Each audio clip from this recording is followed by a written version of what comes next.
America ने पाकिस्तान को अपनी ताकतवर एयर टू एयर मिसाइलें देने का रास्ता साफ कर दिया है। ये M 120 advance medium range air to air मिसाइलें हैं जिन्हें एमराम भी कहा जाता है। पाकिस्तानी वायुसेना के F-16 लड़ाकू विमानों पर लगेंगी। ये 14 सितंबर में राष्ट्रपति डोनाल्ड ट्रंप की पाकिस्तान प्रधानमंत्री शहबाज शरीफ और आर्मी चीफ असीम मुनीर से मुलाकात के बाद सामने आया। बालाकोट एयर स्ट्राइक के बाद हवाई झड़प में पाकिस्तान ने भारत के खिलाफ इनका इस्तेमाल किया था। पाकिस्तान को ऑपरेशन सिंदूर के दौरान इतना भारी नुकसान हुआ कि अब वो अपनी वायुसेना को मजबूत करने की कोशिश में जुट गया है। जवाब में भारत ने भी Su-30 MKI के लिए रूस से 200 किलोमीटर प्लस की रेंज वाली R-37 मिसाइल लेने की सोची है या विचार किया है। ये मिसाइलें एमराम और पाकिस्तान की PL-15 का करारा जवाब साबित होंगी। सबसे पहले एमराम की बात कर ले तो ये दुनिया की सबसे घातक हवा से हवा में मार करने वाली मिसाइलों में से एक इन्हें माना जाता है। इसके C-8 और D-3 वेरिएंट्स 100 से 160 किलोमीटर दूरी से दुश्मन के विमान को लॉक कर सकते हैं और मार गिरा सकते हैं। ये एक्टिव रडार गाइडेंस से काम करती हैं, यानी मिसाइलें खुद ही टारगेट को ट्रैक करती हैं और दुश्मन के जैमिंग से बच जाती हैं। अमेरिकी कंपनी रैथियान द्वारा बनाई गई ये मिसाइलें F-16, F-15 जैसे विमानों पर लगती हैं।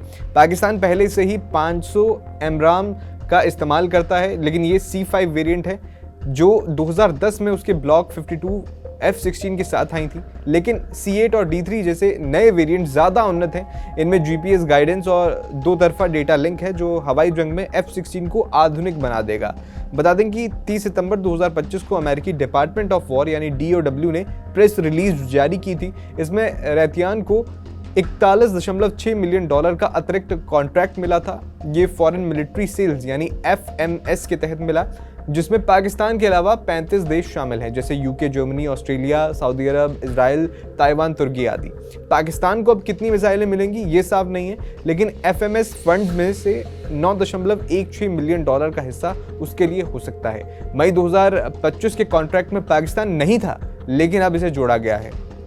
इसका लिंक कहाँ जुड़ रहा है? ये डील सितंबर 2025 में व्हाइट हाउस मीटिंग के बाद सामने आई थी, जिसमें ट्रंप, शरीफ और मुनीर से ओवल ऑफिस में मिले थे। मीटिंग 30 मिनट की देरी से हुई, लेकिन ये पहली बार था जब ट्रंप ने शरीफ को व्हाइट हाउस बुलाया था। जून में मुनीर अलग से मीटिंग पहले ही कर चुके थे।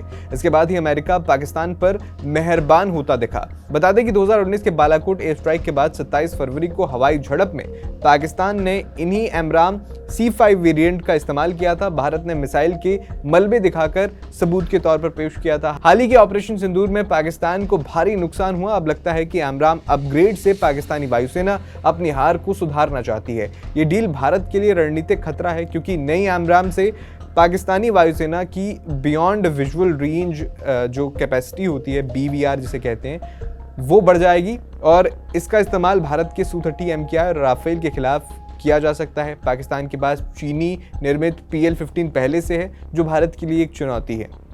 ऑपरेशन सिंदूर में S-400 की कामयाबी के बाद अब भारत भी रूस से 5 और सिस्टम खरीद रहा है, जिसमें 2 भारत में ही बनेंगे, वो भी टेक्नोलॉजी ट्रांसफर के साथ। इसके अलावा भारत R-37 मिसाइलें भी खरीद सकता है जो 200 किलोमीटर प्लस रेंज वाली हैं और भारत के Su-30 MKI पर लगेंगी। ये एमराम और PL-15 को टक्कर देंगी। आपका इस वीडियो पर क्या कहना है, हमें कमेंट बॉक्स में ज़रूर बताएं।